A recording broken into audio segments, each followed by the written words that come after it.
আজ আহ, আমাদের আলোচনার বিষয় scope of higher studies in Sanskrit in and outside of West Bengal.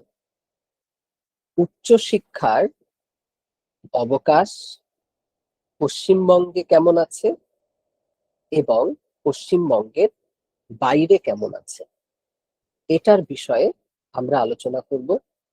আলোচনার শুরুতেই আমি ধন্যবাদ জানাবো রিক কর্তৃপক্ষকে, যারা এই ওয়েবিনার আয়োজন করার জন্য উৎসাহিত করেছেন এবং সব রকম প্রয়োজনীয় সাপোর্ট দিয়ে সহায়তা করেছেন। আর ধন্যবাদ জানাবো যারা এই আলোচনাটিকে গুরুত্বপূর্ণ বলে মনে করেছেন এবং আহ, যুক্ত হয়েছেন এই আলোচনায়। এখানে আমরা প্রথমে কিছু ক্লারিফিকেশন করে নেব, কারণ আমাদের এই বিষয়গুলো একটু পরিষ্কার করে এগোনো উচিত। প্রথমত একটা বিষয়, সেটা হচ্ছে যে এই আলোচনাটা কেন হওয়া উচিত। পশ্চিমবঙ্গে এবং পশ্চিমবঙ্গের বাইরে সংস্কৃত নিয়ে উচ্চশিক্ষার কি কি সুযোগ আছে। আমরা কিন্তু চাকরির জন্য বলিনি, তার জন্য আমরা আলাদা সেশন আয়োজন করব, সেখানে সংস্কৃত পড়ে কি কি চাকরি হয় সেগুলো আমরা আহ, জানানোর চেষ্টা করব। অলরেডি আমরা একবার আয়োজন করেছিলাম, তার রেকর্ডিংও ইউটিউবে অ্যাভেলেবেল আছে। এখানে শুধুমাত্র উচ্চশিক্ষা নিয়ে আলোচনা হবে, অর্থাৎ গ্রাজুয়েশন আমরা কোথায় করব, মাস্টার্স করার কোথায় কোথায় সুযোগ আছে, এমফিল পিএইচডি এগুলো করার সুযোগ আমরা কোথায় কোথায় পাবো, মেইনলি আমরা এই উচ্চশিক্ষার জায়গাটা ফোকাস করব। তো আমরা জানি, আমরা হাইয়ার এডুকেশন বলতে কোন স্তর থেকে বোঝাই। তো আমরা প্রথমে একদম বুনিয়াদী শিক্ষা লাভ করি প্রাইমারি সেকশনে, তারপরে আমরা 10th অব্দি সমস্ত বিষয় পড়ি।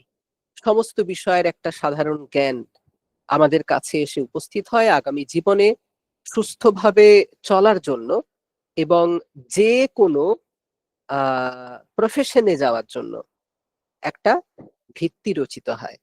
এবং কেউ যদি ভাবে যে আমি বিজনেস করব এবং আমি আর পড়াশোনা কন্টিনিউ করব না, সে 10th পরে পড়াশোনা কন্টিনিউ নাও করতে পারে।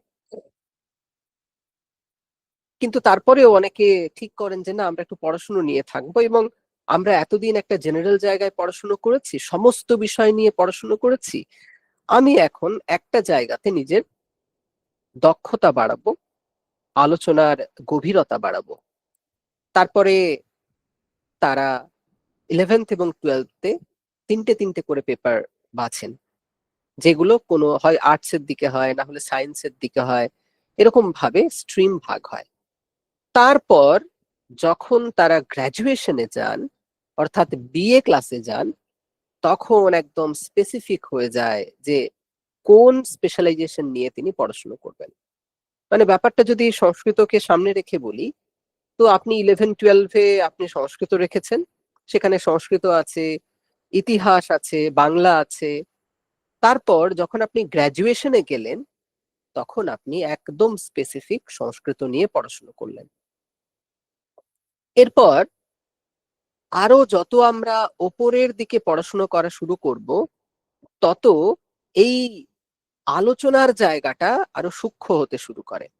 অর্থাৎ আমি যখন এমএ করতে যাব, সেখানে সংস্কৃতই পড়ব, কিন্তু সংস্কৃতের অনেক বড় বিস্তার, তার মধ্যে একটা স্পেসিফিক জায়গাকে নিয়ে আমরা আলোচনা করব।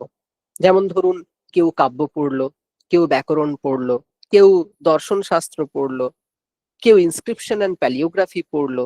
এইভাবে যত আমরা উপরের দিকে উঠি, তত আলোচনার জায়গাটা ছোট হতে থাকে এবং কোনো সূক্ষ্ম বিষয়ে গভীরতর জ্ঞান লাভের সুযোগ হতে থাকে। তারপরে যখন আপনি পিএইচডি তে যাবেন, তখন একদম একটা টপিক নিয়ে গভীরে আলোচনা হতে থাকে। তো এই হচ্ছে পদ্ধতি। তো আমরা মোটামুটি 12th-এর পর আমরা উচ্চশিক্ষার আমাদের পর্ব শুরু হয়। Graduation, MA, MPhil, PhD, post doc, ঠিক আছে, এইরকম পরপর পরপর আছে। এই যে আলোচনার এটা প্রয়োজনীয় হয়ে পড়ে, বেশ কিছু স্টিরিওটাইপ আছে, সেই স্টিরিওটাইপ গুলোকে ভাঙার জন্য।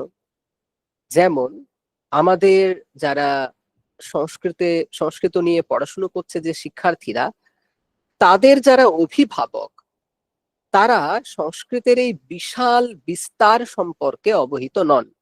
তারা ভাবেন, ধরুন আমার বাড়ি হচ্ছে বাঁকুড়াতে, তো বাঁকুড়াতে এখন তো বাঁকুড়া ইউনিভার্সিটি হয়েছে, আগে আমরা আমাদের উচ্চশিক্ষার জায়গাটা কতটুকু বুঝতাম, আমাদের কাছে গোবিন্দ প্রসাদ মহাবিদ্যালয় আছে, তো আমরা গোবিন্দ প্রসাদ মহাবিদ্যালয়ে পড়বো এবং তারপরে বর্ধমান ইউনিভার্সিটি, আমাদের যাত্রা শেষ। এর বাইরে কেউ ভাবতেও না। হ্যাঁ, সবাই ভাবেনি তা নয়, অনেকে ভেবেছেন, তারা অনেক বড় বড় জায়গায় গেছেন, সেরকম মানুষজনের সংখ্যাও কম নয়। আপনারা জানেন বাঁকুড়াতে এবং মেদিনীপুরে পড়াশুনো চল মানে কি বলবো, পড়াশুনো নিয়ে সবাই প্রচন্ড সিরিয়াস। এবারে যেটা বলার সেটা হচ্ছে এই যে পশ্চিমবঙ্গে এবং পশ্চিমবঙ্গের বাইরে প্রচুর ইনস্টিটিউশন আছে, খুব ভালো ভালো ইনস্টিটিউশন আছে। সেই ইনস্টিটিউশন গুলো যদি আমার আগের থেকে জানা থাকে, তাহলে আমি সেই জায়গাগুলো যাওয়ার কথা ভাবতে পারবো, এবং কিভাবে ইনস্টিটিউশন চুজ করতে হবে এইটা আমরা আজকে জানবো, যে কিভাবে আমি একটা ইনস্টিটিউশন চুজ করবো। আমার বাড়ির কাছে একটা কলেজ আছে, কিছুটা দূরে একটা কলেজ আছে, আমি যাব কোনখানে, আমি এতগুলো ইউনিভার্সিটি আছে, কোন ইউনিভার্সিটিতে যাব, ঠিক আছে, এবং পিএইচডি কোন বিশ্ববিদ্যালয় থেকে করব, এই যে ছোট ছোট বিষয়গুলো, এগুলো আমাদের জানা উচিত। আর হচ্ছে খরচ, আমি কোথায় গেলে কত খরচ হবে। আমাদের এই নিয়ে অনেক স্টিরিওটাইপ আছে, যে পশ্চিমবঙ্গের বাইরে যাব না বাবা, পশ্চিমবঙ্গের বাইরে বিশাল খরচ। আমার স্টুডেন্টদেরকে আমি একদম আগে থেকে প্রিপেয়ার করে JNU, BHU, Hyderabad central university, HCU এগুলোতে পাঠাই। বিএ এগুলো সেন্ট্রাল ইউনিভার্সিটি, হস্টেল গুলো ফ্রি, অলমোস্ট ফ্রি, মানে একদম মিনিমাম চার্জ লাগে, সারা বছরে হয়তো 32 টাকা না 35 টাকা করে লাগে, সারা বছরে শুধুমাত্র খাওয়ার খরচ। খাওয়া নিজের উপরে, যেমন খাবে, অ্যাফোর্ডেবল। কলকাতায় থেকে পড়াশুনো করা আর জেএনইউ থেকে পড়াশুনো করা, খরচ আকাশ পাতাল পার্থক্য। তো সবাই টাকাটার কথা ভাবে, কিন্তু ব্যাপারটা যে এরকম নয়, অনেক কম খরচে বাইরে পড়াশুনো করা যায় এমন জায়গা হয়েছে, যেগুলো আমি বললাম এইমাত্র, BHU, জেএনইউ, হায়দ্রাবাদ সিলটন ইউনিভার্সিটি, HCU। তো এগুলো নিয়ে আমাদের সচেতনতা নেই, তার জন্য আমরা আমাদের জায়গাগুলো সংক্ষিপ্ত করে ফেলেছি, আমাদের ভিশন, আমাদের দৃষ্টি বিস্তৃত হয়নি। ঠিক আছে, তো চলুন এই কথা বলে আমরা আলোচনা শুরু করি। যেহেতু আজকের আলোচনাটা মূলত ইনফরমেটিভ, তার জন্য আমি পাওয়ার পয়েন্টে পুরোটা রাখতে পারিনি, আমাকে বাধ্য হয়ে আমাকে আশ্রয় নিতে হয়েছে মাইক্রোসফট ওয়ার্ডের। তো আমি সেই পেজটা শেয়ার করছি আপনাদের সাথে। তো পরিশ্রম করতে হয়েছে আমাকে, আমি প্রচুর লিস্ট জোগাড় করেছি, যে পশ্চিমবঙ্গের জেলা ধরে ধরে কোথায় কোথায় কি কি কলেজ আছে যেখানে সংস্কৃত পড়ানো হয়। ঠিক আছে, কমপ্লিট লিস্ট তৈরি করার চেষ্টা করেছি। কিছু কিছু কলেজ অবশ্যই মিস যাবে, কারণ এটা তো প্রচুর খুঁজে খুঁজে বার করতে হয়, তো আমি সেগুলো পরে যোগ করে দেওয়ার চেষ্টা করব। তো আমি এখানে প্রত্যেকটা জেলা ধরে ধরে, মানে আলিপুরদুয়ার, বাঁকুড়া, তারপরে পশ্চিম বর্ধমান, পূর্ব বর্ধমান, বীরভূম, কোচবিহার, দার্জিলিং, দক্ষিণ দিনাজপুর, হুগলি, হাওড়া, জলপাইগুড়ি, ঝাড়গ্রাম, কলকাতা, কালিম্পং, মালদা, যতগুলো আছে সবগুলো ধরে ধরে আমি কলেজের লিস্ট জোগাড় করেছি। তো এইবারে বিষয়টা হচ্ছে, আহ আমাদের জানতে হবে যে আমার জেলাতে কি কি কলেজ আছে এবং অন্যান্য জেলাতে কি কি কলেজ আছে। ঠিক আছে? তো আমার জেলাতে কি কি কলেজ আছে জানলে আমি বুঝবো যে আমার কাছাকাছি কোনো ভালো কলেজ আছে কিনা। যেমন ধরুন কোচবিহার থেকে প্রচুর ছাত্রছাত্রী গ্রাজুয়েশনের জন্য কলকাতায় আসে। যেমন আমার কলেজে আসে অনেকে, স্কটিশ চার্চ কলেজে বা রবীন্দ্র ভারতী বিশ্ববিদ্যালয়ে আসে, যাদবপুর ইউনিভার্সিটিতে আসে। প্রচুর ছাত্রছাত্রী আসে কোচবিহার থেকে। আবার কোচবিহারে এবিএন শীল, আচার্য ব্রজেন্দ্রনাথ শীল কলেজ অসম্ভব ভালো কলেজ। তো যদি তারা কলকাতার মতো জায়গায় এসে থাকতে না চায় বা এখানকার যে খরচ সেটা অ্যাফোর্ড করতে না পারে, ওরা আরামসে এবিএন শীল কলেজে ভর্তি হতে পারবে। ঠিক আছে? তো এই জন্য নিজের জেলার মধ্যে কি কি ভালো কলেজ আছে সেগুলো জেনে নিতে হয় এবং সেই অনুসারে আহ, যেতে হয়। এইবারে আহ, আমি মূলত গ্রাজুয়েশন লেভেলটা এখন বলছি, গ্রাজুয়েশনের জায়গাটা, যে আপনি উচ্চশিক্ষায় যাচ্ছেন, এবারে 11-12 পাশ করেছেন, গ্রাজুয়েশনের জন্য যাচ্ছেন, এমতাবস্থায় আপনি কোন কলেজ চুজ করবেন। এখানে সবারই একটা ইচ্ছা থাকে আহ, যে আমরা কলকাতায় আসব। ঠিক আছে? কলকাতায় যাদবপুর বিশ্ববিদ্যালয়ে পড়বো, স্কটিশ চার্চ কলেজে পড়বো, ভালো ভালো ইনস্টিটিউশন গুলো আছে ওখানে গিয়ে পড়বো, এরকম একটা ফ্যাসিনেশন আছে এবং সেটা অমূলকও নয়। কারণ এখানে ধরুন সংস্কৃত সাহিত্য পরিষদ, আমাদের ন্যাশনাল লাইব্রেরি আছে, বঙ্গীয় সাহিত্য পরিষদ আছে, তারপরে আহ, সংস্কৃত সাহিত্য সমাজ আছে, এছাড়াও অজস্র তারপরে Gol Park, Institute of Culture Gol Park আছে, এরকম অজস্র ইনস্টিটিউশন আছে যেটা একটা পড়াশুনোর খুব সুন্দর পরিবেশ তৈরি করে। আর এরকম একই জায়গায় 5-6টা ইউনিভার্সিটি যদি থাকে, এখানে ভালো সেমিনার হচ্ছে, ওখানে ভালো আলোচনা হচ্ছে, সেখানে গিয়ে অংশগ্রহণ করে কি হয়, এক্সপোজারটা বাড়ে। যেটা হয়তো প্রান্তীয় কোনো একটা কলেজে, ধরুন আমার আমার যে গ্রামের কাছে কলেজ গোবিন্দ প্রসাদ কলেজ, তো সেখানে আমার সকল বন্ধু বান্ধব পড়াশুনো করেছে। তো এই যে গোবিন্দ প্রসাদ কলেজে ওরা যদি পড়াশুনো করে, তাহলে ওরা সেই রকম একটা আলোচনার জায়গা কিন্তু পাচ্ছে না। কারণ আশেপাশে কলেজ বলতে খুব কাছে কাছে কোনো কলেজ নেই। আপনারা জানেন যে এই বাঁকুড়া, পুরুলিয়া এইসব জায়গায় কলেজ কাছে কাছে নয়। কলকাতায় 2 কিলোমিটারের মধ্যে আপনি 8খানা কলেজ পেয়ে যাবেন, কিন্তু আমাদের গ্রামের দিকে তো ওরকম হয় না। তো ফলে ওখানে না ওই আলোচনার পরিবেশটা গড়ে ওঠেনি, যেটা এখানে খুব সুলভ। প্লাস বইয়ের জন্য দারুণ দারুণ সব লাইব্রেরি আছে, যেমন আমি বললাম সংস্কৃত সাহিত্য পরিষদ ইত্যাদি, বা আমাদের institute of Culture Gol park, অসম্ভব ভালো লাইব্রেরি। আপনি পড়াশুনো করতে চান, ওখানে গিয়ে পড়াশুনো করতে পারবেন, টাকা পয়সা একদমই লাগে না। ঠিক কিনা? তো সেই সুযোগটা তো আমার প্রান্তীয়, যে আমি কোচবিহারে বসে আছি, আমি বাঁকুড়ায় বসে আছি, আমি বসে আছি পুরুলিয়ায়, আমি বসে আছি মুর্শিদাবাদে, তো আমার তখন এই সুবিধাগুলো হয়ে ওঠে না। এই জন্য সবাই কলকাতায় আসতে চায়। আর একটা কমিউনিটি, আপনি যদি দেখেন আমার চারপাশে 50টা ভালো লোক কাজ করছে, আপনারও কাজ করতে ইচ্ছে যাবে। আপনি ধরুন কলকাতায় যদি আছেন, আপনি প্রতি মাসে 2টো করে সেমিনার হয়তো পেয়ে যাবেন। তো সেই সেমিনার গুলোতে গেলেন, সেখানে লোকেদের কথা শুনলেন। এখন সেমিনারের আয়োজন কম হয়ে গেছে। আমি যখন স্টুডেন্ট ছিলাম, আমি এখনো স্টুডেন্টই আছি, কিন্তু যখন আমি কলেজ বিশ্ববিদ্যালয়ে পড়ছিলাম, তখন প্রায় মানে প্রত্যেকটা ইনস্টিটিউশনে প্রচুর প্রচুর সেমিনার আয়োজন হতো। তারপরে ইউজিসি জবে থেকে ফান্ড দেওয়া বন্ধ করে দিয়েছে, তারপরে এই সেমিনার ইত্যাদি করাও বন্ধ হয়ে গেছে। না হলে আগে প্রচুর সেমিনার হতো, কত সুন্দর সুন্দর আলোচনা হতো। তো বিষয় হচ্ছে আহ কিভাবে আপনি চুজ করবেন ভালো কলেজ। তো তার জন্য এক তো বললাম কলকাতায় সবাই আসে এই কারণেই, যে এখানে এলে তারা একটা ভালো পরিবেশ পাবে, ভালো শিক্ষক শিক্ষিকাদের পাবে।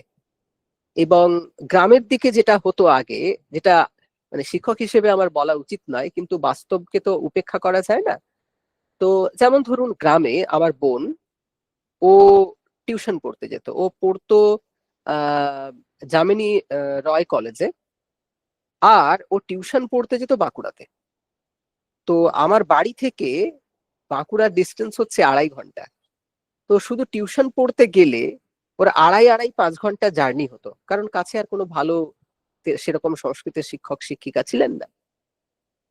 কিন্তু কলকাতাতে টিউশন আপনি মানে মোটামুটি অলিতে গলিতে পেয়ে যাবেন, কারণ এতগুলো ইউনিভার্সিটি, সেখানে এত ছেলে মেয়ে রয়েছে যারা পিএইচডি করছে, তারপরে পিএইচডি হয়ে গেছে সেরকম ছেলে মেয়েরা রয়েছে, যারা একদম কি বলবো প্রতিষ্ঠিত টিউশন করেন এরকম বয়স্ক মানুষেরা রয়েছেন। সুতরাং এখানে ওই অসুবিধাটা নেই। ফলে একটা ইনফ্রাস্ট্রাকচার, একটা পড়াশুনো শেখার জন্য যে একটা ইনফ্রাস্ট্রাকচার লাগে, সেটা কলকাতা বা এই সিটি গুলোতে মূলত বেটার। যেমন মেদিনীপুরেও দেখুন না, মেদিনীপুরে কোপ কলেজ রয়েছে, মানে রাজা নরেন্দ্রলাল খান মহিলা মহাবিদ্যালয়, আবার মেদিনীপুর কলেজ রয়েছে, ঠিক আছে।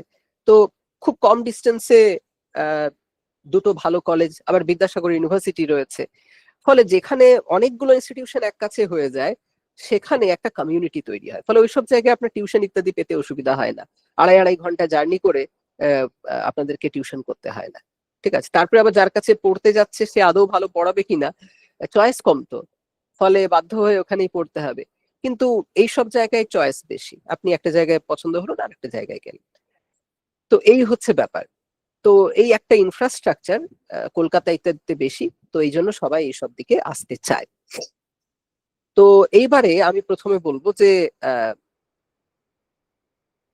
কিভাবে কলেজ চুজ করবেন। ন্যাক বলে একটা অ্যাক্রেডিটেশন কাউন্সিল আছে, তো তারা কলেজগুলোকে গ্রেড দেয়। কিভাবে গ্রেড দেয়? সি, বি প্লাস, বি, এ, এ প্লাস, এ প্লাস প্লাস, ঠিক আছে, এরকম গ্রেড দেয়। তো আপনারা দেখতে পারেন মোটামুটি বি প্লাস থেকে শুরু করে এ প্লাস প্লাস অব্দি কলেজগুলোকে আপনি ভালো কলেজ বলে গণ্য করতে পারেন। তাহলে কি বাকিগুলো ভালো কলেজ নয়? অবশ্যই ভালো কলেজ, কিন্তু ন্যাকের দৃষ্টিতে তারা সেই গুণমান এখনো অর্জন করতে পারেননি। সেটা অনেক সময় যে কলেজটা খুব ভালো কিন্তু ওরা প্রপার ডেটা দেখাতে পারেনি, তো সেই জন্য অনেক সময় তারা ওই অ্যাক্রেডিটেশন একটু কম পেয়ে যান, এটা হয়। আবার অনেক কলেজ আছে যাদের হয়তো দেখবেন কিছুই নেই, মানে কলেজে বলা উচিত নয় আমার, কলেজে হয়তো একদম ভালো ক্লাস ক্লাস হয় না, কিন্তু ওইদিকে দেখবেন এ প্লাস প্লাস পেয়ে বসে আছে। তো এরকমও কিছু বিষয় আছে। কিন্তু মূলত আপনি এগুলো খুব মানে একটা দুটো বিক্ষিপ্ত কেস তো সব জায়গাতেই থাকে।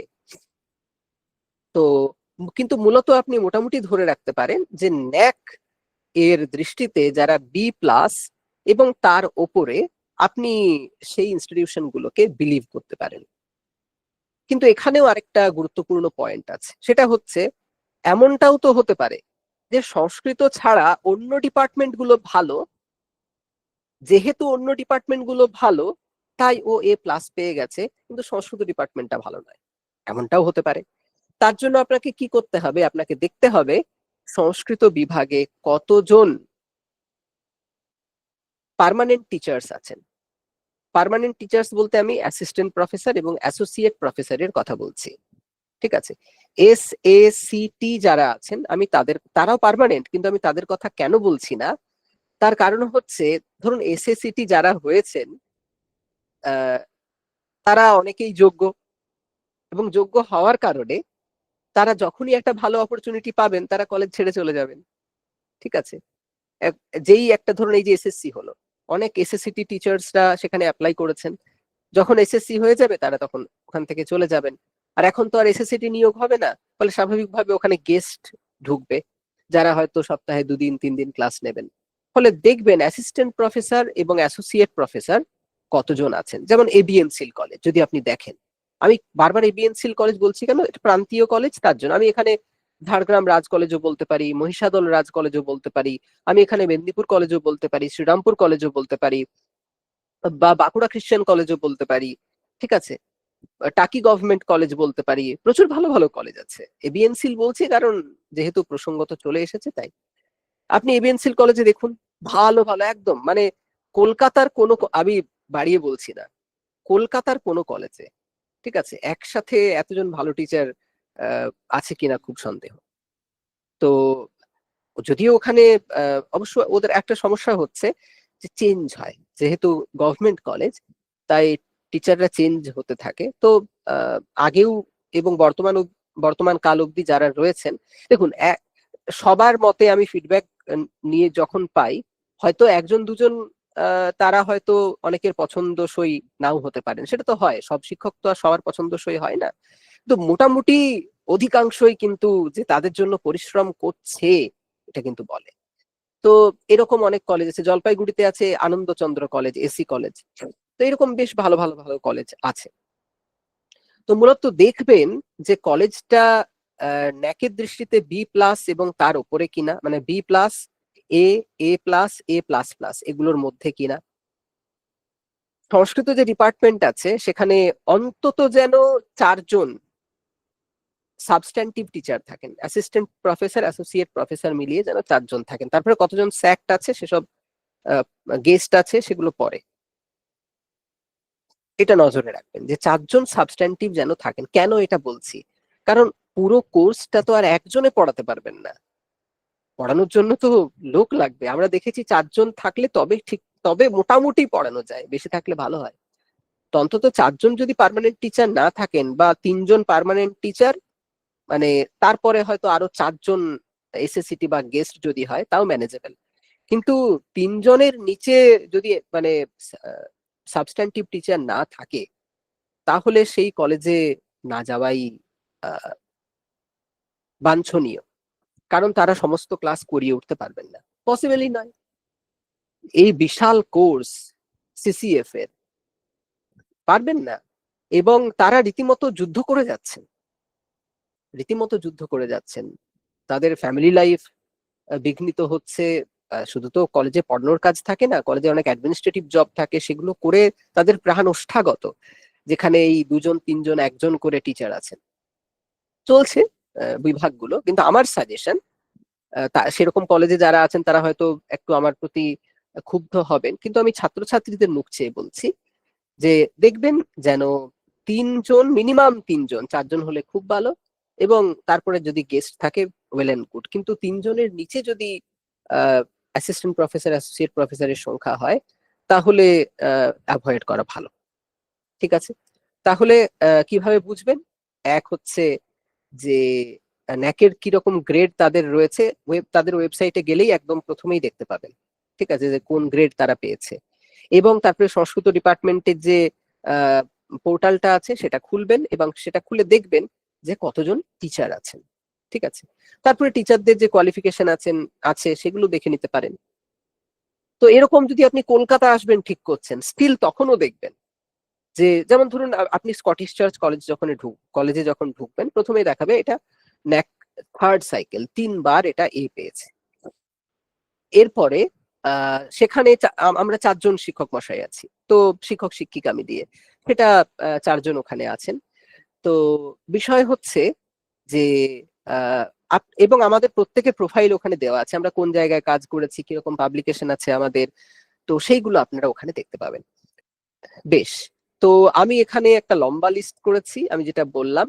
তো কিন্তু আমি প্রথমে যে পয়েন্ট গুলো বললাম, আচ্ছা আমি এখানে লিখেও দিতে পারি যাতে আপনাদের সুবিধা হয় যে আমি কোন প্যারামিটার গুলো এখানে রাখছি, তাহলে আপনারা মোটামুটি একটু দেখতে পারবেন। প্রথমে হচ্ছে যে ন্যাকের দৃষ্টিতে যে কলেজগুলি বি প্লাস বা তার বেশি গ্রেড পেয়েছেন, এবং তার বেশি বলতে আমি কি বোঝাতে চাইছি, তার বেশি বলতে এ, এ প্লাস এবং এ প্লাস প্লাস। এ প্লাস প্লাস হচ্ছে হাইয়েস্ট গ্রেড।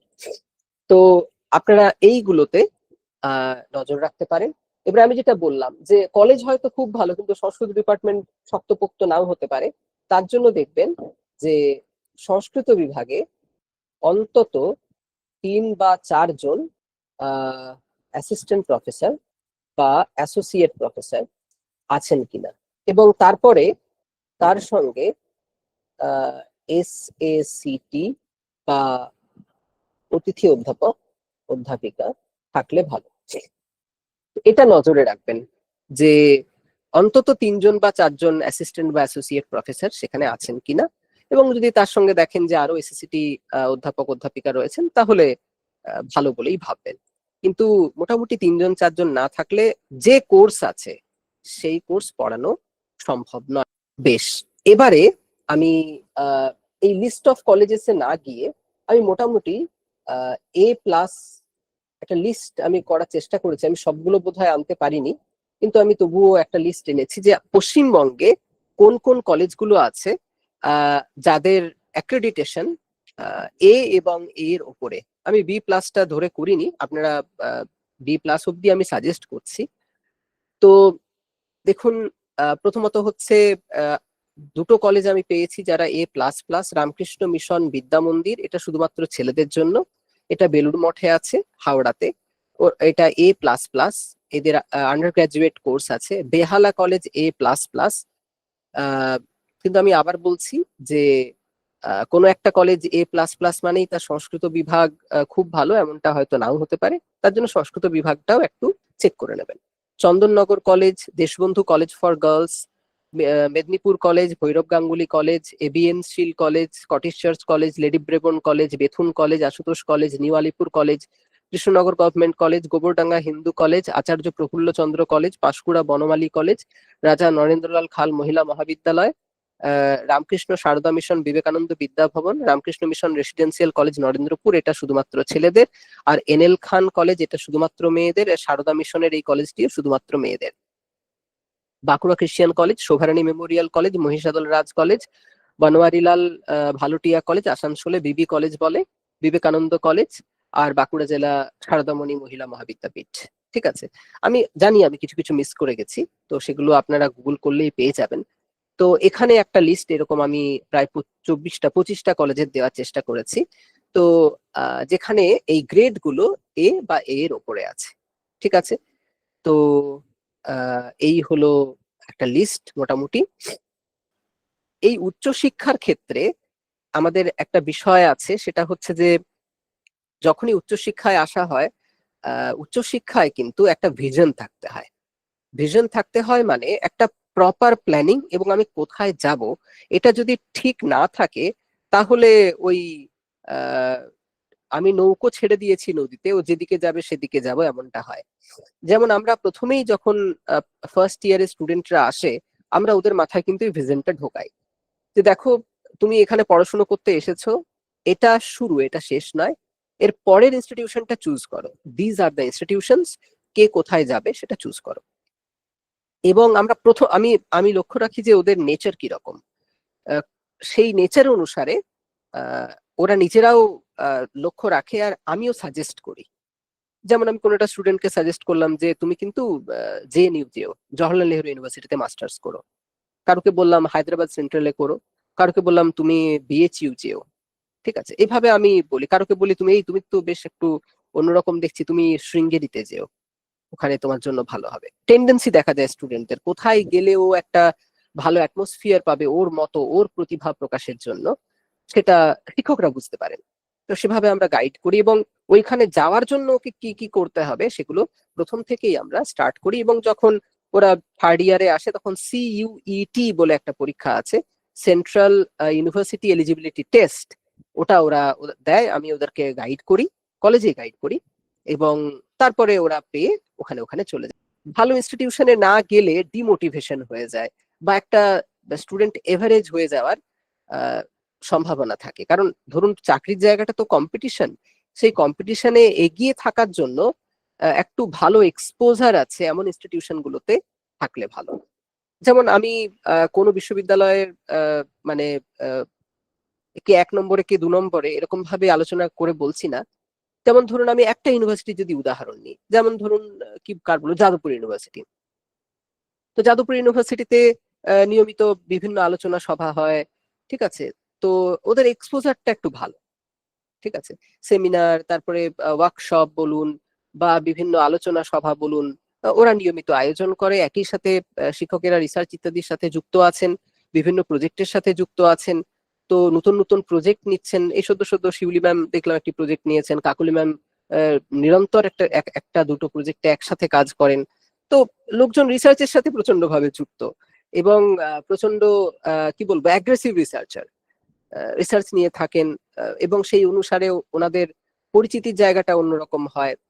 তো বিষয় হচ্ছে যেটা, যে আহ, দেখতে হবে যে কোথায় এক্সপোজার ভালো আছে। তো আমি আমি চেষ্টা করি আমার স্টুডেন্টদের সেই সব জায়গাতে পাঠানোর, এবং তার জন্য আগের থেকেই কাউন্সিলিং শুরু করে দিই। যে তোমরা ওইগুলোকে পাখির চোখ করো। হ্যাঁ, ওটা না হলে প্ল্যান বি প্ল্যান সি তো থাকছেই, কিন্তু ওটা হচ্ছে তোমার লক্ষ্য। তো ম্যাক্সিমাম ক্ষেত্রে দেখা যায় তো ওরা পেয়ে যায়, ঠিক আছে। আর পেয়ে না গেলে প্ল্যান বি তো আছেই। সে ওখানে না পেলে বিএচইউ তে পাবে, বিএচইউ তে না পেলে এইচসিইউ তে পাবে, এইচসিইউ তে না পেলে পন্ডিচেরিতে পাবে, পন্ডিচেরিতে না পেলে চিন্ময় বিশ্ববিদ্যাপীঠে পাবে। পাবে তো শিওর। সেন্ট্রাল সংস্কৃত ইউনিভার্সিটির এতগুলো ক্যাম্পাস রয়েছে, কোথাও না কোথাও না কোথাও তো শিওর পাবে। তো বিষয় হচ্ছে আমাদের জায়গাটা ছোট, তো মানে জায়গাটা ছোট মানে আমি বলতে চাইছি যে আহ, এখানে অপরচুনিটি অনেক বেশি, অপরচুনিটি নেওয়ার লোক কম। তো তার জন্য আপনি যদি একজন সংস্কৃতের বিশাল ব্রিলিয়ান্ট স্টুডেন্ট নাও হন, আপনি যে কোনো ভালো ইনস্টিটিউশনকে টাচ করলেই আপনি কিন্তু পেয়ে যেতে পারেন। এ কথা আমি আপনাদের বলেছি, এটা হয়তো আপনাদের কেউ বলবে না। যদি আপনি ঠিক করেন জিএনইউ যাবেন, আপনি যদি একটু 3-4 মাসের প্রিপারেশন নেন, আপনি জিএনইউ চলে যেতে পারবেন। আপনি যদি একটু প্রিপারেশন নেন, আপনি দেখছেন যে আপনি কথার কথা বলছি, আপনি হয়তো যাদবপুরে চান্স পেলেন না, আপনি হয়তো রবীন্দ্র ভারতীতে চান্স পেলেন না, আপনি হায়দ্রাবাদ সেন্ট্রাল ইউনিভার্সিটিতে অ্যাপ্লাই করুন, হয়তো আপনি চান্স পেয়ে গেলেন। অথচ ওখানে গিয়ে দেখবেন ওরে বাবা কি বিশাল ক্যাম্পাস, সব বিশ্বের বিবিধ জায়গা থেকে লোকজন ওখানে আসছে, প্রতিনিয়ত কত ভালো ভালো সেমিনার্স হচ্ছে, ওয়ার্কশপস হচ্ছে। আমি নিজে গেছি ওখানে ওয়ার্কশপ করতে এআই নিয়ে। তখন মানে অ্যাকচুয়ালি টপিকটা ছিল ন্যাচারাল ল্যাঙ্গুয়েজ প্রসেসিং। এটা আমি গিয়েছিলাম 2010-এ, ভাবুন। তখন তখন গিয়েছিলাম। তো এরা প্রচন্ড অ্যাডভান্সড, মানে বিভিন্ন পড়াশোনার দিক দিয়ে। তো যাই হোক, বিষয়টা হচ্ছে যে আহ, আমার তো মাত্র আমার তো মাত্র 65% হয়েছে। আমি পশ্চিমবঙ্গেই ভালো ইউনিভার্সিটিতে চান্স পাচ্ছি না, আমি কি বাইরে চান্স পাবো? আপনি বাইরে খুব সহজে চান্স পাবেন, ঠিক আছে। শুধু সাহস করে ওই সিইউইটির প্রিপারেশনটা নিতে হবে আর সাহস করে বেরোতে হবে। বেরোলেই কিন্তু আপনি একটা অন্য জগৎ দেখতে পাবেন, আপনার জীবনের গতি হয়তো পরিবর্তন হয়ে যাবে।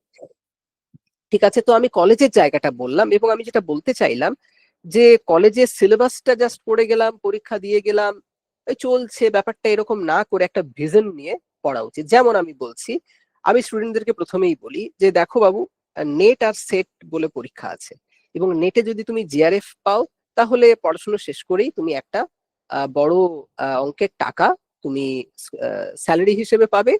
মানে স্যালারি নয়, স্কলারশিপ হিসেবে পাবে, এবং সরকার ট্যাক্স নেয় না ওখান থেকে, মানে পুরো টাকাটাই তোমার। এবং তাতে সুবিধাটা কি, তোমাকে ওয়েট করতে হয় না। কিন্তু তার জন্য প্রিপারেশন বহু আগে থেকে নিতে হয়, কারণ আমাদের গ্রাজুয়েশনের সিলেবাস এবং এমএস সিলেবাসে যা যা আছে, সেগুলো মোটামুটি নেট এর পরীক্ষা দেওয়ার সময় খুব উপকারী, একটা বড় অংশ কভার করে থাকে। এবং যখনই ধরুন ফার্স্ট সেমিস্টার শেষ হলো, সেকেন্ড সেমিস্টার শুরু হবে, সেকেন্ড সেমিস্টার শুরু হলো, থার্ড সেমিস্টার শুরু হবে, মাঝে মাঝে কিছু গ্যাপ পাওয়া যায়। বা যখন ওরা একদম এন্ড সেম পরীক্ষা দিয়ে দিয়েছে থার্ড ইয়ারে গিয়ে, এখন তো 4 বছর হয়ে গেছে, থার্ড ইয়ারে গিয়ে এন্ড সেম পরীক্ষা দিয়ে দিয়েছে, তারপরে ইউনিভার্সিটির জন্য অ্যাপ্লাই করছে, মাঝে একটা 3-4 মাসের গ্যাপ থাকে। আমি ওইগুলোকে ফোকাস করি, আমি বলি যে ওইগুলোতে তোমরা নেট পড়ে নাও, সিইউইটির সময় নেটের বই কিনিয়ে দিই, কারণ সিইউইটির পরীক্ষাটা অনেকটা নেটের মতোই। তো নেটের একটা ইনিশিয়েশন ওখানেই হয়ে যায়, এবং বলি যে তোমাকে 1 বছরের মধ্যে নেট পেতে হবে। এবং এটা কিন্তু আমি বিএ ফার্স্ট ইয়ার থেকে ওদের মধ্যে জার্মিনেট করতে শুরু করি। তাতে কি হয়, ওদের ভিশনটা ক্লিয়ার থাকে, ওরা জানে কিভাবে আমি সার্ভাইভ করব, কোন কোন অপরচুনিটির দিকে যাব। তো এই জন্য যারা গ্রাজুয়েশন পড়তে আসবেন, মানে উচ্চশিক্ষার জন্য, তারা শুধুমাত্র এই সবাই মানে 11-12 পরে গ্রাজুয়েশন করে, তাই আমি গ্রাজুয়েশন করতে এসেছি, এই কয়েকটা স্কলারশিপ পাওয়া যায় তার জন্য আমি এসেছি, কিন্তু এর থেকেও অনেক বেশি, যেহেতু আপনি সময় দিচ্ছেন, আপনি আরো অনেক কিছু এখান থেকে লেভারেজ তুলতে পারবেন, অনেক কিছু আরো সুযোগ সুবিধা এখান থেকে অর্জন করতে পারবেন। ঠিক আছে, বেশ, এই গেল আমাদের কলেজ পর্ব। এরপরে আমি ধরুন ঠিক করছি আমার কলেজে পড়া হয়ে গেছে, এবার আমি ইউনিভার্সিটিতে যাব। তো ইউনিভার্সিটিতে যাওয়ার জন্য আপনি কোথায় কোথায়, পশ্চিমবঙ্গের মধ্যে কোন কোন ইউনিভার্সিটি আছে। তো পশ্চিমবঙ্গের মধ্যে কোন কোন ইউনিভার্সিটি আছে আপনারা আপনারা জানেন, কলকাতা বিশ্ববিদ্যালয়, যাদবপুর বিশ্ববিদ্যালয়, কল্যাণী বিশ্ববিদ্যালয়, বর্ধমান বিশ্ববিদ্যালয়, তারপর Paschimbanga Rashtriya Vishwavidyalaya, West Bengal State University, Rabindra Bharati Vishwavidyalaya, the Sanskrit College and University আছে, বিদ্যাসাগর ইউনিভার্সিটি আছে, বিশ্বভারতী বিশ্ববিদ্যালয় আছে, ইউনিভার্সিটি অফ নর্থ বেঙ্গল আছে, ইউনিভার্সিটি অফ গৌড়বঙ্গ আছে, কোচবিহার পঞ্চানন বর্মা ইউনিভার্সিটি আছে, রায়গঞ্জ ইউনিভার্সিটি আছে, এবং রামকৃষ্ণ মিশন বিবেকানন্দ শৈক্ষণিক এবং শোধ সংস্থান, যারা আগে নাম ছিল রামকৃষ্ণ মিশন বিবেকানন্দ বিশ্ববিদ্যালয়, এগুলো আছে।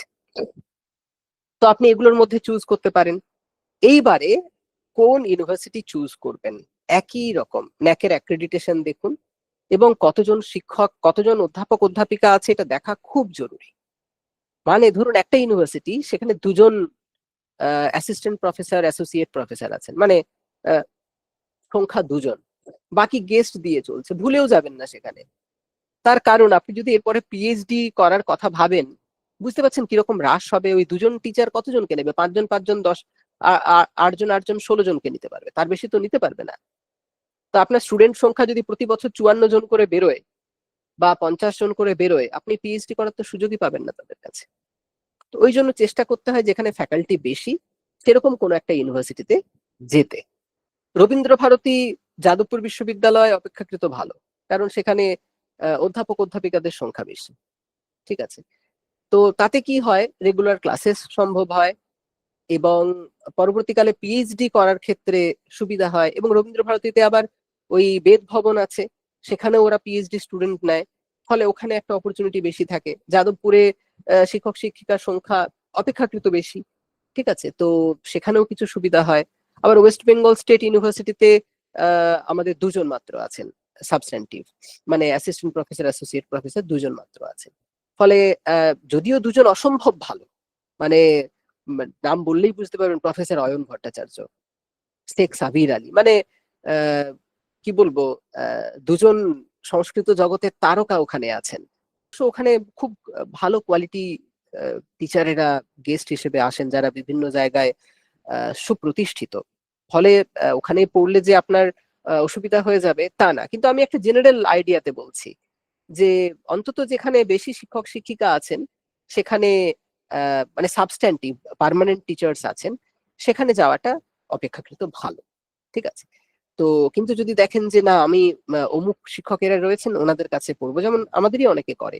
আহ, আমার যারা বন্ধুরা ছিল তারা রামকৃষ্ণ মিশনে পড়ছিল, কিন্তু তারা স্যারের কাছে এবং সাবির স্যারের কাছে পড়বে বলে রামকৃষ্ণ মিশন ছেড়ে তারা ওয়েস্ট বেঙ্গল স্টেট ইউনিভার্সিটিতে গেল, এবং তারা সকলেই কিন্তু এখন অধ্যাপক, মানে যতজন গিয়েছিল সবাই অধ্যাপক। ফলে আহ, মানে লিনিয়ার থিঙ্কিং করা যায় না, একরৈখিক চিন্তা করা যায় না, সেটা আপনারা বুঝে শুনে করবেন। কিন্তু আমার সাজেশন হচ্ছে যেখানে বেশি শিক্ষক শিক্ষিকা আছেন সেখানে গেলে অপরচুনিটিস অনেক বেশি থাকে।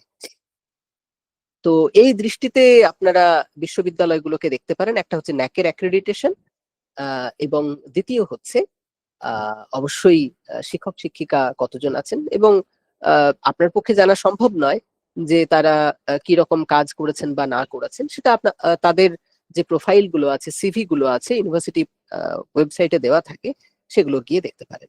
ঠিক আছে, তো এই হচ্ছে আমাদের ইউনিভার্সিটি গুলোর কথা। এবারে ইউনিভার্সিটি গুলোতে গিয়ে আপনাকে কিন্তু স্পেশাল চুজ করতে হয়। তো যদি আপনার আগের থেকে ঠিক করা থাকে, যেমন ধরুন আপনি ঠিক করেছেন আপনি বেদান্ত নিয়ে পড়াশোনা করবেন, দিয়ে এটা ভেবে আপনি ভর্তি হলেন রবীন্দ্র ভারতী ইউনিভার্সিটিতে, তাহলে আপনি বোকা হয়ে গেলেন, কারণ রবীন্দ্র ভারতী ইউনিভার্সিটিতে বেদান্ত ডিপার্টমেন্ট নেই, ক্যালকাটা ইউনিভার্সিটিতেও নেই। ফলে এটাও বুঝতে হবে যে আমি বললাম না, ওই আপনার ওই যখন গ্রাজুয়েশনে ঢুকছেন আপনার একটা ভিশন লাগে যে আপনি কিভাবে এগোবেন। অবশ্যই শিক্ষক শিক্ষিকারা সহায়তা করেন, কিন্তু একটা ভিশন লাগে। তো আপনি ঠিক করলেন আমি সাহিত্য নিয়ে পড়বো, তাহলে সাহিত্যের যেখানে ফ্যাকাল্টি ভালো আছে আপনাকে সেখানে যেতে হবে। তো এইভাবে চুজ করতে হয়, মানে এই বাড়ির কাছে একটা ইউনিভার্সিটি আছে চলে গেলাম, ওইভাবে কিন্তু হয় না। একটু ভেবে চিনতে ইনস্টিটিউশন চুজ করবেন। এগুলো তো গেল পশ্চিমবঙ্গের ভেতরে।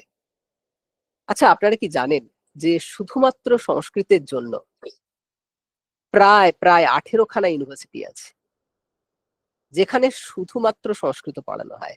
এবং আমি 18খানা ইউনিভার্সিটি বলছি, কিন্তু সংখ্যাটা ওইটুকু নয়, আরো বেশি। দেখুন, সেন্ট্রাল সংস্কৃত ইউনিভার্সিটি বলে একটা ইউনিভার্সিটি আছে, ঠিক আছে, তার 12টা ক্যাম্পাস আছে, 12 ক্যাম্পাসেস, বিভিন্ন বিভিন্ন রাজ্যে 12টা ক্যাম্পাস আছে, এবং তার অধীনে অজস্র আদর্শ মহাবিদ্যালয় আছে। তো আচ্ছা, দীপঙ্কর লিখছে 14টা ক্যাম্পাস এখন। ঠিক আছে, তো 14টার মতো ক্যাম্পাস, মানে 14টা ক্যাম্পাস মানে কিন্তু 14টা ইউনিভার্সিটি। আমি তার মধ্যে একাধিক ক্যাম্পাস ভিজিট করেছি। সেই একাধিক ক্যাম্পাস বলতে ধরুন আমি পুরী সদাশিব সদাশিব পরিসরে গেছি, আমি জয়পুরে ওদের যে ক্যাম্পাস আছে সেখানে গেছি, আমি শৃঙ্গেরিতে গেছি, রাজীব গান্ধী পরিসরে গেছি। তো আপনি গেলে দেখবেন যে ইটসেলফ ওই এক একটা ক্যাম্পাসই হচ্ছে এক একটা ইউনিভার্সিটি। কারণ সেখানে প্রায় 15 জন 16 জন করে টিচার, মানে অধ্যাপক, সাবস্ট্যান্টিভ টিচার্স, এবং প্রায় 15 ওই রকমই প্রায় হয়তো দেখবেন 9টা 10টা করে স্পেশালাইজেশন। ন্যায়, বেদান্ত, বেদান্তে আবার বিশিষ্টাদ্বৈত বেদান্ত, অদ্বৈত বেদান্ত, ব্যাকরণ, মীমাংসা, ধর্মশাস্ত্র, সাংখ্যযোগ, এরকম করে ডিপার্টমেন্টস আছে। টোটাল নাম্বার অফ ইউনিভার্সিটিজ হয়তো আপনি এখানে দেখতে পাচ্ছেন কটা, সংস্কৃত ইউনিভার্সিটি 18টা, কিন্তু ওই 18-র সাথে আপনি আরো প্রায় ধরুন 13টা যোগ করে দিতে পারেন, মানে 31টার মতো জায়গা আপনি পাচ্ছেন যেখানে শুধুমাত্র সংস্কৃত নিয়ে আপনি উচ্চশিক্ষায় অংশগ্রহণ করতে পারবেন। মানে আপনি এটা ভাববেন না যে আমাদের সংস্কৃত পড়ার জন্য বা হায়ার এডুকেশনে যাওয়ার জন্য আমাদের ইনস্টিটিউশনস কম আছে। আমাদের ইনস্টিটিউশন প্রচুর, পড়ার লোক কম। চার আমি যে পরিবেশে আছি সেটা দেখে আমি নিজেকে আন্ডার এস্টিমেট করি, আমি বোধহয় কোথাও পাবো না, এখানে পেলাম না বলে বোধহয় কোথাও পাবো না। না না, আপনার জন্য পুরো একটা জগৎ অপেক্ষা করে আছে, শুধু বেরোতে হবে এখান থেকে। তো পশ্চিমবঙ্গেও একটা ক্যাম্পাস আছে, এই আমাদের দক্ষিণেশ্বরের কাছে তাঁতিপাড়াতে, সীতারাম দাস ওঙ্কারনাথ মহাবিদ্যালয়, ওখানেও সংস্কৃত পড়ানো হয় সেন্ট্রাল সংস্কৃত ইউনিভার্সিটির আন্ডারে। তো যাই হোক, তো বিষয় হচ্ছে যেটা, যে প্রচুর জায়গা কিন্তু আছে। তো একটা হচ্ছে সেন্ট্রাল সংস্কৃত ইউনিভার্সিটি, যার আগে নাম ছিল রাষ্ট্রীয় সংস্কৃত সংস্থান।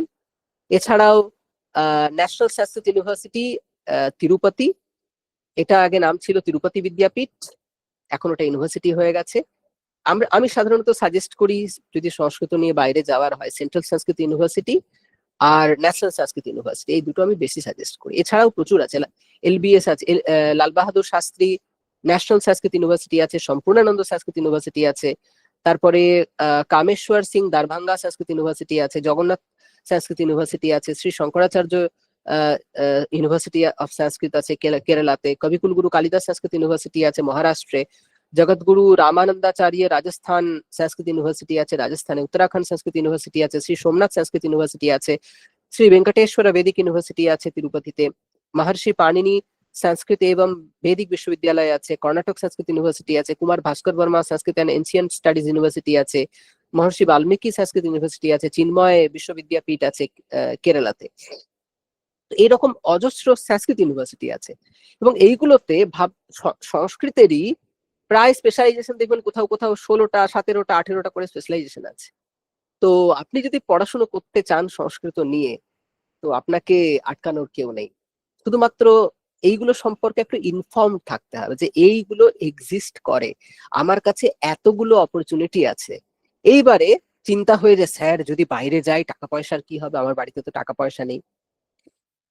বিষয় হচ্ছে সব জায়গাতে এগুলোতে, এই সেন্ট্রাল সংস্কৃত বা এই সংস্কৃত বিশ্ববিদ্যালয় যেগুলো আছে সব জায়গাতে স্কলারশিপ পাওয়া যায়। তো সেন্ট্রাল সংস্কৃত ইউনিভার্সিটি যারাই সংস্কৃত পড়ছে, জাতি ধর্ম বর্ণ এসসি এসটি ওবিসি জেনারেল সমস্ত নির্বিশেষে সবাইকে স্কলারশিপ দেয়। আপনি গ্রাজুয়েশন পড়ছেন, আপনি 6,000 টাকা স্কলারশিপ পাবেন, আপনি এমএ পড়ছেন সেরকম স্কলারশিপ পাবেন, আপনি পিএইচডি করছেন আপনি স্কলারশিপ পাবেন।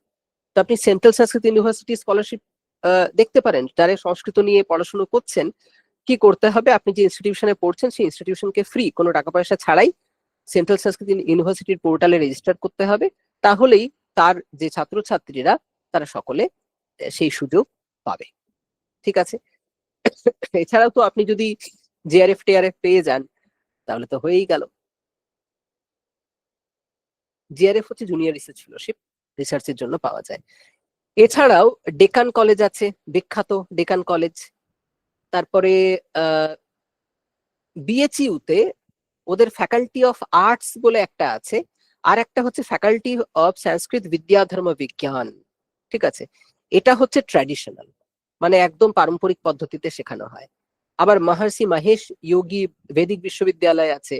তো এইরকম আমি 18টা খুব প্রসিদ্ধ এবং এগুলোও যে রয়েছে এগুলোর এক্সিস্টেন্সও আপনাদের চোখের সামনে রাখার চেষ্টা করলাম। তো এগুলো গেল শুধুমাত্র সংস্কৃত ইউনিভার্সিটি, যেখানে সংস্কৃত ছাড়া আর কিছু পড়ানো হয় না। এরপরে এটা তো শুধু নয়, এরপরে প্রচুর ইনস্টিটিউশন আছে যেখানে সাধারণ, যেমন ক্যালকাটা ইউনিভার্সিটি, যেখানে সমস্ত বিষয় আছে, তার সাথে সংস্কৃত সংস্কৃত বিভাগও আছে। সেরকম পশ্চিমবঙ্গের বাইরে প্রচুর বিশ্ববিদ্যালয় আছে যেখানে সংস্কৃত বিভাগ হিসেবে আছে, এবং অন্যান্য বিভাগের সাথে, এবং অসম্ভব ভালো। তো স্বাভাবিকভাবে সবগুলো লিস্ট করা আমার পক্ষে সম্ভব হয়নি, আমি একটা ঝলক দেওয়ার জন্য আপনাদেরকে বলছি। যেমন ধরুন বেনারস হিন্দু ইউনিভার্সিটি, আমি তো সাজেস্ট করি বেনারস হিন্দু ইউনিভার্সিটি, কারণ আপনি ওখানে গেলে শুধুমাত্র যে ওখান থেকেই পড়তে পাবেন তা না, আশেপাশে অনেক গুরুজিরা আছে যারা বাড়িতে পড়ায় বিনা পয়সায়, তাদের কাছে গিয়ে পড়ে আসতে পারবেন। বশিষ্ঠ গুরুজি আছেন, রামায়তনা শুক্লা শুক্লা গুরুজি ছিলেন, উনি আছেন, এখন মনে হয় দেখে নেই। তো আহ তারপরে জটা বাবা আছেন, প্রচুর প্রচুর ভালো ভালো, আগে বিশ্বনাথ ধিতাল স্যার ছিলেন, প্রচুর ভালো ভালো টিচার ওখানে বাড়িতেই পড়ান। মানে আপনি যাবেন, বাড়িতে সবাই বসে আছে, আপনিও বসে পড়বেন, ঠিক আছে, কোনো টাকা পয়সা লাগে না। তো ইউনিভার্সিটি অফ দিল্লি আছে দিল্লিতে, জওহরলাল নেহেরু ইউনিভার্সিটি আছে, ঠিক আছে, ইউনিভার্সিটি অফ হায়দ্রাবাদ আছে, তারপর সাবিত্রীভাই ফুলে পুনে ইউনিভার্সিটি আছে, ইউনিভার্সিটি অফ মুম্বাই আছে, পাঞ্জাব ইউনিভার্সিটি আছে, ইউনিভার্সিটি অফ মাদ্রাস আছে, পন্ডিচেরি ইউনিভার্সিটি আছে, ইউনিভার্সিটি অফ লখনৌ আছে, ঠিক আছে, এরকম অজস্র ইউনিভার্সিটি আছে যেগুলোতে আপনারা যেতে পারেন। আমি সাধারণত সাজেস্ট করি বিএইচইউ, জেএনইউ, আর ইউনিভার্সিটি অফ হায়দ্রাবাদ, আর আপনি চাইলে ওই চেন্নাই ইউনিভার্সিটি, যেটা মাদ্রাস ইউনিভার্সিটি, সেখানেও যেতে পারেন। আমি আমার স্টুডেন্টদেরকে এইগুলোতে পাঠাই। তো যদি ওর ট্র্যাডিশনাল টেন্ডেন্সি থাকে যে একদম ব্যাকরণ ট্যাকরণ ধরে ধরে ধরে ধরে পড়ছে, তখন আমি বলি যে তুমি তাহলে বিএইচইউ যাও, তোকে ওকে বিএইচইউ পাঠানো হয়। কেউ যদি দেখি যে মানে খুব একটা বিষয় নেয় এবং সেটা নিয়ে গভীর ভাবে পড়াশোনা করতেই থাকে করতেই থাকে করতেই থাকে, বিভিন্ন আধুনিক বিষয়ে তার ইন্টারেস্ট, ঠিক আছে, তো তখন তাকে হায়দ্রাবাদ সেন্ট্রাল ইউনিভার্সিটিতে পাঠাই। ওখানে এই ধরনের কাজগুলো হয়, সেই ধরনের কোর্সেস আছে, সেই ধরনের মাস্টার্স হয়। আবার কেউ আছে যে একটু আহ পড়াশোনায় ভালো, গবেষণাটা পছন্দ করে, তারপরে ট্র্যাডিশনাল এবং মডার্ন দুটোর একটা মিক্স টেন্ডেন্সি আছে, এবং ওর একটা খুব বড় সামনে প্রমিসিং কেরিয়ার আছে বলে মনে হয়, তখন জেএনইউ পাঠাই, কারণ ওখানে অনেক এক্সপোজার অনেক বেশি। তো এইরকম ভাবে আমি ওদেরকে গাইড করি যে যাতে ওরা ভালো জায়গায় যেতে পারে। তো বিষয় হচ্ছে যে আহ, আপনারা আমাদের তো গ্রুপেই আছেন, গ্রুপ থেকে লিংক পেয়েছেন, যদি কখনো আপনাদের মনে হয় যে আপনাদের নিজেদের শিক্ষার্থীদের জন্য কোন ইউনিভার্সিটি ভালো হবে বা কি হবে, যদি জিজ্ঞাসা করেন, আমি অবশ্যই আপনাদেরকে সেখানে গাইড করতে পারবো, অন্তত ইনফরমেশন গুলো দিতে পারবো কোথায় কি আছে। আর টাকা পয়সার ব্যাপারটা আমি আবার বলছি, বাইরে পড়তে গেলেন মানে টাকা পয়সা প্রচুর লাগে তা কিন্তু নয়, এটা বুঝতে হবে, ঠিক আছে। আপনি জেএনইউ এ পড়তে গেলে আপনার খরচ মিনিমাম, না যাতায়াতে খরচ আছে, তো আপনি কি প্রতি মাসে যাতায়াত করবেন, প্রতি সপ্তাহে যাতায়াত করবেন নাকি বাড়ি? আপনি হয়তো বছরে একবার আসবেন বা দুবার আসবেন। আমার এক স্টুডেন্ট ছিল, তার আগে হৈমি বলে, হৈমি এখন ইগনুতে পিএইচডি করছে। তো ও ও হচ্ছে জিআরএফ ক্যান্ডিডেট। তো এবারে বিষয় হচ্ছে যে ও বছরে একবার আসতো দুর্গাপূজার সময়, আর আসতোই না, পড়াশুনো করতো। ও টেন্ডেন্সি, আমি বললাম না আমি টেন্ডেন্সি দেখে পাঠাই, তো ওর হচ্ছে ওই খুব নিবিষ্ট অধ্যয়ন করা ওর পছন্দ। একটা বিষয়, ও রাত্রিরে প্রায় 2:30 3টে, কারণ জেএনইউ এ লাইব্রেরি সারা রাত খোলা থাকে, তো সারাদিনে ওরা ক্লাস করে, আর রাত্রেবেলায় 2টো 3টে অব্দি সব লাইব্রেরিতে বসে থাকে। ওখানকার একটা অ্যাটমসফিয়ারই আলাদা। হায়দ্রাবাদ সেন্ট্রাল ইউনিভার্সিটি যদি যান, আপনি ফিল করবেন ওর অ্যাটমসফিয়ারই আলাদা। সবাই পড়াশুনো করছে, সবাই স্বপ্ন দেখছে যে বড় বড় জায়গায় যাবে, বিদেশে যাচ্ছে, বিদেশ থেকে লোকজন আসছে, তাদের সাথে কন্ট্যাক্ট হচ্ছে।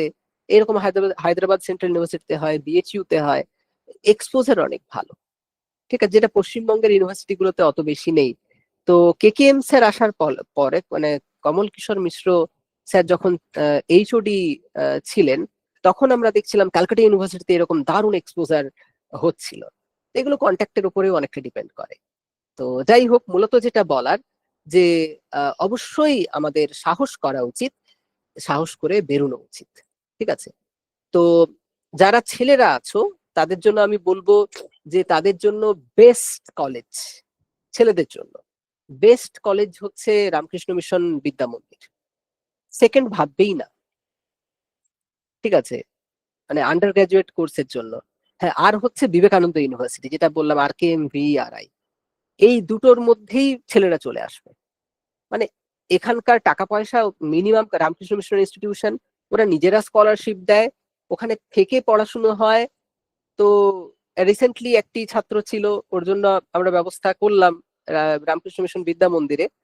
তো মহারাজজি একদম তার খরচ অনেকটা কমিয়ে দিলেন, যে প্রতি মাসে যে টাকাটা লাগে সেখান থেকে খরচ অর্ধেক করে দিলেন। কিন্তু দুর্ভাগ্যবশত ছেলেটি থাকতে পারেনি। কিন্তু বিষয় হচ্ছে যে আহ, আমি সব সময় বলি যে এই ইনস্টিটিউশন গুলোতে আসতে, আহ, মানে পশ্চিমবঙ্গের বাইরে যাওয়ার প্রয়োজনই হয় না এই ইনস্টিটিউশন গুলোতে এলে। তো এদেরও এক্সপোজার খুব ভালো। তো দুটোই বেলুড় মঠে আছে। তো দেখতে পারেন রামকৃষ্ণ মিশন বিবেকানন্দ ইউনিভার্সিটি আর রামকৃষ্ণ মিশন বিদ্যা মন্দির, এই দুটো খুব ভালো ভালো টিচার্স আছেন। এছাড়াও প্রচুর কলেজেস আছেন। আমি কি বারণ করবো যে আমার কলেজে কিন্তু কেউ আসবেন না? আমি বলবো নাকি? অবশ্যই আমার কলেজে আসবেন। আমরা সাধ্যমতো চেষ্টা করব যাতে সবাইকে ভালো এডুকেশন দেওয়া যায়, কিন্তু আমাদের কলেজ থেকে আমরা সব সময় যেটা ট্রাই করি, এবং আমরা each and every time successful হয়, এটাই হচ্ছে সবচেয়ে বড় ব্যাপার। যে আমরা, আমার ইনস্টিটিউশনে পড়িয়ে দেওয়াটুকু আমার লক্ষ্য নয়, আমার ইনস্টিটিউশনের পরে স্টুডেন্ট কোথায় যাচ্ছে সেটা নিশ্চিত করে দেওয়া আমার রেসপন্সিবিলিটি। ঠিক আছে, আমরা এটা করে থাকি। তো আশা করি অন্যান্য কলেজগুলোতেও তাই হয়। তো এই হচ্ছে বিষয়। তো আমার যেটা মূলত বলার ছিল, আমি এই এটা পিডিএফ অনুসারে আপনাদের সাথে শেয়ার করে নেব। আমি বলছি না যে এটা হচ্ছে এক্সস্টিভ লিস্ট, কিন্তু আমি খেটে খুঁটে এই লিস্টটা তৈরি করার চেষ্টা করেছি, যাতে যদি কখনো আপনাদের কোনো গাইড বুক প্রয়োজন হয়, অ্যাটলিস্ট এটা হাতের কাছে থাকে। তো আর আমি বিশেষ কিছু বলছি না। তো আপনারা কলেজ কিভাবে চুজ করবেন আমি বলেছি, কিভাবে ইউনিভার্সিটি চুজ করবেন বলেছি। এই যে 18খানা সংস্কৃত ইউনিভার্সিটি আছে, সেখানে প্রচুর অপরচুনিটিজ আছে, ঠিক আছে, সেইগুলোর জন্য বলেছি। তো এরপরে আপনারা যেরকম যেরকম প্রশ্ন করবেন আমি সেই অনুসারে উত্তর দেওয়ার চেষ্টা করব। যদি কারো প্রশ্ন থাকে, যদি কাইন্ডলি রেইজ হ্যান্ড করেন। রেইজ হ্যান্ড হচ্ছে ওই ডান দিকে একটা 3 ডট আছে, ওটা টাচ করলে একটা হাতের চিহ্ন আসে, ওটাতে টাচ করলেই আমি বুঝতে পারবো যে আপনারা কিছু বলতে চাইছেন, এবং আমি আপনাদের সাথে। সরোজমণি, বলো। হ্যাঁ স্যার, বলছিলাম যে পোস্টডকের ব্যাপারে একটু বলে দিন না। পিএইচডির পরে পোস্ট ডক্টরেট করা হয়, ঠিক আছে? হ্যাঁ। আগে পিএইচডি করতে হয়, তারপরে পোস্ট ডক। এবারে দেখতে হয় কোন কোন ইউনিভার্সিটি পোস্ট ডকের জন্য অ্যাডভার্টাইজমেন্ট দিচ্ছে। তুমি একটা ইউনিভার্সিটি, মানে এটা এরকম হয় না যে প্রতি বছর পোস্ট ডকের অ্যাড বেরোচ্ছে, ঠিক আছে? দেখতে হয় কারা অ্যাড দিচ্ছে, সেখানে অ্যাপ্লাই করতে হয়। মানে যেমন পিএইচডিটা প্রতি বছর বেরোয়, পোস্ট ডক কিন্তু প্রতি বছর বেরোয় না। তুমি বিদ্যাসাগর ইউনিভার্সিটিতে পোস্ট ডকের একটা আজ অব্দি নোটিফিকেশন দেখেছো, সরোজমণি? চোখে না পড়েছে? না, দেখিনি, কিন্তু স্যার বলছেন নাকি হবে এবার থেকে। ওইটাই বলছি, এই যে হবে নোটিফিকেশন, যখন ওরা অ্যাডভার্টাইজমেন্ট দেবে তখন তো তুমি অ্যাপ্লাই করতে পারবে। তার আগে পিএইচডিটা শেষ করো। আমাদের সবচেয়ে বড় যে সমস্যা সেটা হচ্ছে আমরা ভাবি সংস্কৃতে কোনো চাকরি নেই, ঠিক আছে? বিষয় হচ্ছে সংস্কৃতে চাকরি আছে। আপনি যদি যোগ্য হন, সংস্কৃতে অবশ্যই চাকরি আছে। এবং আমি উদাহরণ দিয়ে বলছি। আগে এই যে দুটো ইনস্টিটিউশনের কথা বললাম, রামকৃষ্ণ মিশন বিদ্যা মন্দির আর রামকৃষ্ণ মিশন বিবেকানন্দ ইউনিভার্সিটি, এখানের যে স্টুডেন্টরা ছিল, যখনই সিএসসি ইত্যাদি হতো, প্রথম 10 জনের মধ্যে অন্তত 5 জন এই ইনস্টিটিউট থেকে থাকতো। এখন জবস নেই পশ্চিমবঙ্গে, তার জন্য কি সবাই বাইরে। কিন্তু কোথাও ওদের চাকরি পেতে অসুবিধা হচ্ছে না। যে পড়াশুনো ভালো জানে তার চাকরি পেতে অসুবিধা হবে না। হ্যাঁ, পশ্চিমবঙ্গে হবে না হয়তো, বাইরে হবে। কিন্তু কেউ বসে নেই, একটি ছেলেও বসে নেই, একজনও বসে নেই। তো আপনারা ভাববেন না যে সংস্কৃতে চাকরি নেই, বরং উল্টে এটা ভাবুন যে আপনি আপনি সংস্কৃত নিয়ে পড়াশোনা করছেন, আপনি লাকি। শুধু ভারতবর্ষ নয়, পুরো ভারতবর্ষ এবং ভারতবর্ষের বাইরেও আপনার ডিমান্ড রয়েছে। আপনি যেখানে যাবেন সেখানে আপনার চাকরি আছে। তবে আপনাকে খুব ভালো করে পড়াশোনা করতে হবে, সংস্কৃত ভাষাটা খুব ভালো জানতে হবে, ব্যাকরণ খুব ভালো জানতে হবে, ঠিক আছে? সংস্কৃত বিষয়ে আহ দক্ষতা থাকতে হবে। আমি সংস্কৃত নিয়ে পড়াশোনা করেছি, কিন্তু আমি সংস্কৃত জানি না, বলতেও পারি না, লিখতেও পারি না। কেউ ইংরেজি নিয়ে পড়াশোনা করেছে, সে ইংরেজি লিখতেও পারে না, সে ইংরেজি বলতেও পারে না। তাকে কোথাও চাকরি দেওয়া হবে? অবশ্যই হবে না। সেই রকম সংস্কৃত আপনাকে লিখতে জানতে হবে, পড়তে জানতে হবে, সংস্কৃত বিষয় মানে সংস্কৃতের নিরর্গল কথা বলতে জানতে হবে। যে বিষয়গুলো আপনাদের সিলেবাসে আছে শুধুমাত্র পরীক্ষার জন্য পড়লে হবে না, নোট করে পেরিয়ে গেলেন হবে না, সেগুলোকে গভীরে পড়াশোনা করতে হবে। এবারে অনেকে বলে যে স্যার আমরা কি করে পড়বো, আমাদের তো কেউ পড়ায় না। আমরা আমাদের এই যে রিক ইনস্টিটিউশন, আমরা এখানে কিন্তু সব ধরে ধরে পড়াই। আমরা জানি যে আমরা যদি স্টুডেন্টদেরকে স্কলার হিসেবে তৈরি না করি, তাহলে পরবর্তীকালে ওদের চাকরি বাকরি পেতে অসুবিধা হবে, কম্পিটিশনে ওরা পিছিয়ে পড়বে। তো আমরা রিকে ওই জন্য কি করি, আমরা সংস্কৃত ভাষা শেখানোর কোর্স রাখি, আমি নিজে নিই কোর্স। স্পোকেন সংস্কৃতের কোর্স থাকে, ওটা আইআইটি কানপুর থেকে অধ্যাপক প্রলয় মান্না মহাশয় নেন। তারপরে যদি কেউ ব্যাকরণ নিয়ে পড়বো ঠিক করে যে আমি একদম সিস্টেমেটিক্যালি ব্যাকরণ নিয়ে পড়বো, আমাদের পারম্পরিক কোর্সেস হয়। সেখানে প্রায় প্রায় 6 বছর ধরে সম্পূর্ণ ব্যাকরণ পড়া হয়, সম্পূর্ণ সিদ্ধান্ত কৌমুদী প্রথম থেকে শেষ পড়ানো হয়। যারা ন্যায় দর্শন নিয়ে পড়াশুনো করবেন, তারা একদম ধরে ধরে ন্যায় দর্শন প্রথমে তর্ক সংগ্রহ দীপিকা টিকা সহ, তারপরে ভাষা পরিচ্ছেদ মুক্তাবলী সহ এরকম করে প্রথম থেকে শেষ অব্দি পড়তে পারবে। এরকম করে আমাদের কোর্সেস থাকে সাজানো। আমি এটা কেন বলছি, আমার কোর্সের প্রমোশন করার জন্য বলছি না, কারণ রিকের প্রমোশন লাগে না, রিককে সবাই চেনেন। তো বিষয় হচ্ছে যেটা যেটা আমি বলতে চাইছি সেটা হচ্ছে যে আপনাদেরকে কিন্তু, যদি দেখলেন কলেজে আমাকে পুরো সিলেবাস পড়াচ্ছে না, অনেক সময় হয়ে ওঠে না হয়তো বিভিন্ন কলেজে, আপনি কি করে জানলেন? কারণ আমাদের রিকের স্টুডেন্ট সব জায়গাতেই আছে, আমরা খবর পাই। তো বিষয় হচ্ছে সিলেবাস শেষ করা যতটা টিচারের রেসপন্সিবিলিটি, তার থেকেও বেশি আপনার রেসপন্সিবিলিটি। উচ্চশিক্ষা স্পুন ফিডিং নয় যে আপনি চামচে করে শিক্ষক মশাই খাইয়ে দেবেন, ঠিক আছে? উনি প্রফেসর, উনি প্রফেস করেন, ঠিক আছে? উনি টিচার সেই অর্থে নন, মানে পার্থক্য আছে দুটোর। আমরা যদিও একদম স্পুন ফিডিংই করি, কিন্তু বিষয় হচ্ছে যে আপনাকে সিলেবাস নিজেকে পড়তে হবে। হ্যাঁ, যদি বুঝতে না পারেন শিক্ষক মশাইদের সহায়তা নেবেন, কিন্তু শিক্ষক মশাই যবে পড়াবেন তবে আপনি বইটি খুলবেন, তবে সেই পাতা থেকে ধুলো ঝাড়া হবে, ব্যাপারটা এরকম নয়। সিলেবাস আপনার রেসপন্সিবিলিটি, এটা প্রথমে মাথায় ঢুকিয়ে নিন। উচ্চশিক্ষায় এসেছেন, সিলেবাস শেষ করা আপনার রেসপন্সিবিলিটি।